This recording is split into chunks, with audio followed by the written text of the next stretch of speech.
What is happening, guys? It's Matt Axelson. Thank you so much for being here. This is the Real Estate with Axe podcast. You know it's the #1 podcast in all of San Diego pertaining to real estate. We hit you with the localized data as well as the national information. So that way you can walk around feeling like an expert, knowing that you understand the market better than anyone that you engage with. So without further ado, do me a quick favor, hit us with a like, hit us with a comment, a subscribe, whether you're on YouTube, listening to this on Spotify or Apple Podcasts. Let's jump into episode 10. We're gonna chat over inventory levels. We're gonna chat about the all-time high of new construction in multifamilies. We're gonna chat around the share of new homes under 400,000, where we rank over the last several years, where that chart is kind of moving. We also have forecasted data, not only on the appreciation side of things, but also for interest rates, also for inventory levels, etc. So we'll jump into that in a second. And then lastly, we're gonna finish off with how much can you afford today? What's your purchasing power? So there's a chart here that I'll throw on YouTube where you'll be able to see, as rates have continued to hike, how your purchasing power has continued to dwindle. So great chart to look at. That said, let's go ahead and jump into this episode. Started the week with 479,000 units available. We finished the week with 484,000, so about a 5,000 unit uptick. Any uptick is good, but obviously that's kind of a minimal one if you're looking at the overall scale of amount of units. If we're looking at the same time last year, we had 525,000 to start and finished with 538. So we not only started at a higher number, but we also had 13,000 more units by the end of the week, while this week we only had 5,000 more units. So you see that scale continues to kind of create a larger margin. The inventory peak so far of 2023 is right now at 485,599 available homes. And for context, the active listings for this same week in 2015 was at 1.2 million. So clearly a huge gap and a lot to recover.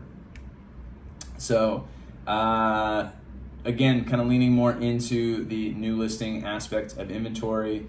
For year to date in 2023, we've had 62,000 new homes on the market. In 2022, during the same time period, we were at 74,000 new homes, and in 2021, 81,000. So again, that trend continues to scale down.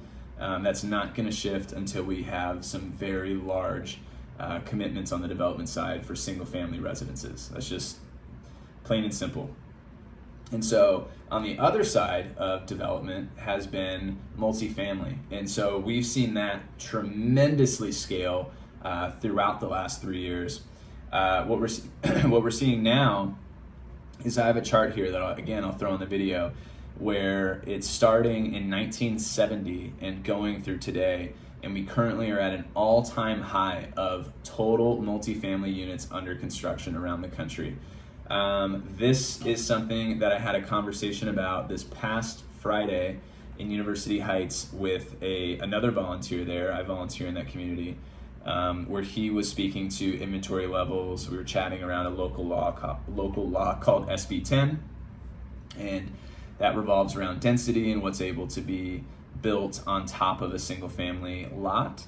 And he was thinking that there would be, a larger amount of inventory coming in different markets, and I kind of let him know the general forecast that we see, at least with detached properties, and that we have an all-time high amount of multifamily units under construction. And so this chart continues to showcase that, where that's not going to benefit a home buyer. What it can benefit is a renter. And so, like we spoke about a few weeks ago on the podcast, we said that national data was down about 1% around the country for the average rental year over year. Here in San Diego, that number is basically stagnant. And so with this large number of construction of multifamily units coming to completion here shortly, we should see that trend continue, where rents should continue to dwindle, being that there's more available inventory around for people to rent. But again, this isn't going to help the first-time home buyer or the person that is looking to get into a property. This is just going to help the renter potentially save $50, $100 a month in comparison to what their current lease is. So again, good news, but we need these developers to shift from their focus of multifamily units now over to single family units. So that way we can eat into this inventory problem that you hear me talk about constantly. What are some of those problems coming from not having enough single family homes? Appreciation is skyrocketing, right? So the share of new homes priced under 400,000, looking at a chart here, going back to 2018, was just under 60%. So just under that number was the share of all new homes priced under 400 grand around the country. Now we see that number dwindling down closer to 35%. And that's just over a 5-year period. You can imagine what's going to happen in the next 5 years. It'll continue to go down and to the right. We'll keep an eye on that. Now, moving past this, something I'm excited to chat about is the forecasted data around home appreciation. So I have 3 different data references here. One is from CoreLogic, another is from AEI, and the last one is from Zillow. CoreLogic is saying from June 2023 to June 24, they forecast that the appreciation nationwide on average should be around 4.3%. So if you bought a home today for $1 million, they're saying that going into next year, it should be about $1,043,000. So you'll see that that appreciation is kind of that expected appreciation is a continued trend across these charts. So CoreLogic, 4.3%. AEI, we're looking at somewhere between 6 and 7% is their estimated growth over the next year or next 12 months. And then lastly, Zillow is expecting home prices to rise 6.3% over the coming 12 months. And with some of the largest housing markets seeing increases of 7% or greater over the next 12 months. And so here in San Diego, we are one of those larger housing markets.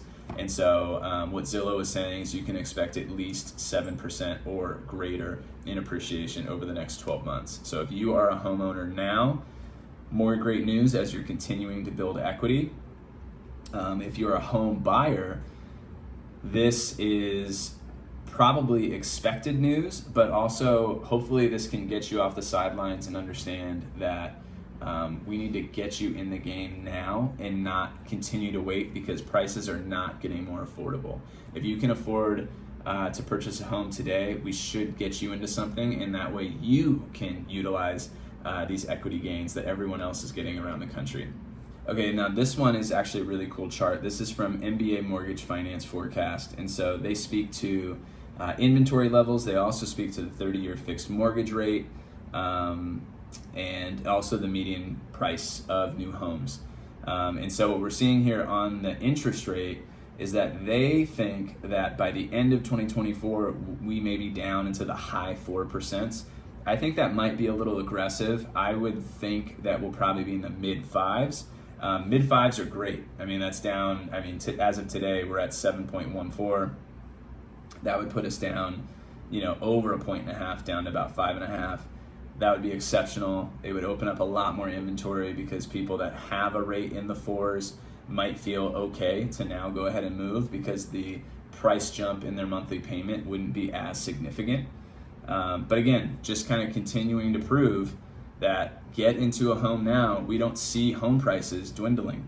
Let's get you in. Let's be able to refinance in the next year to 2 years.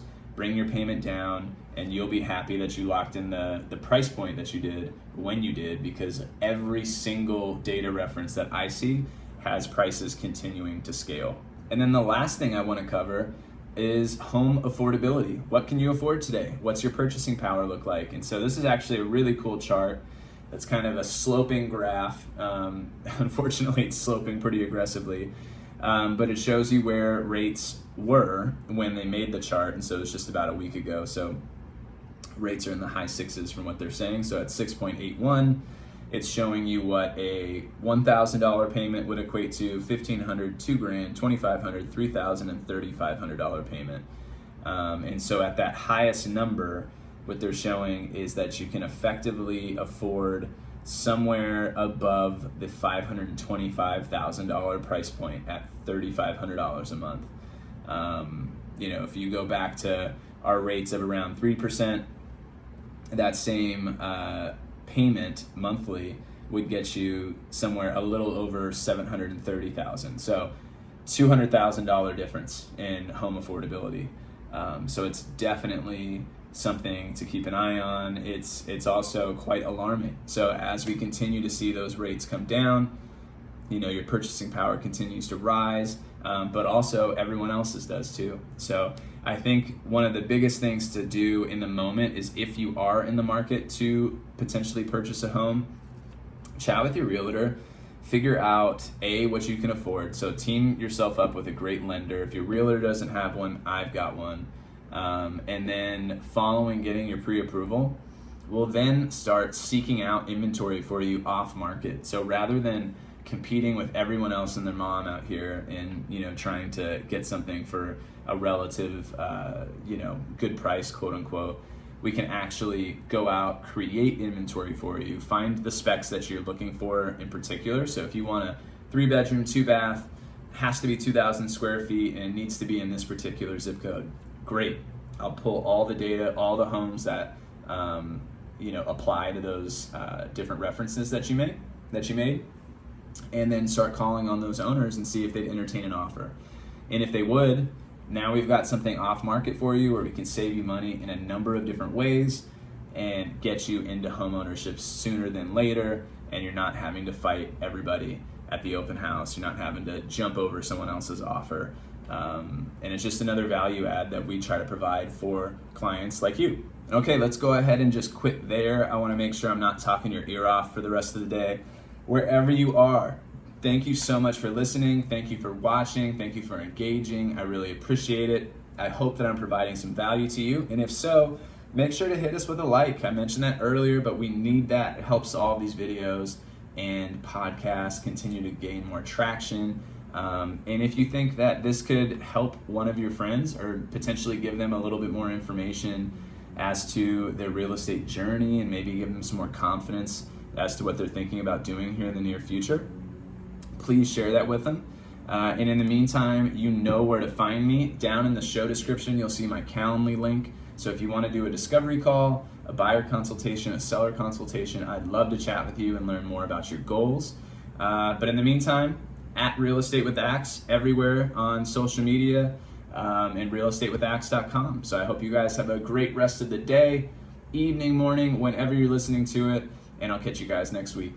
Peace.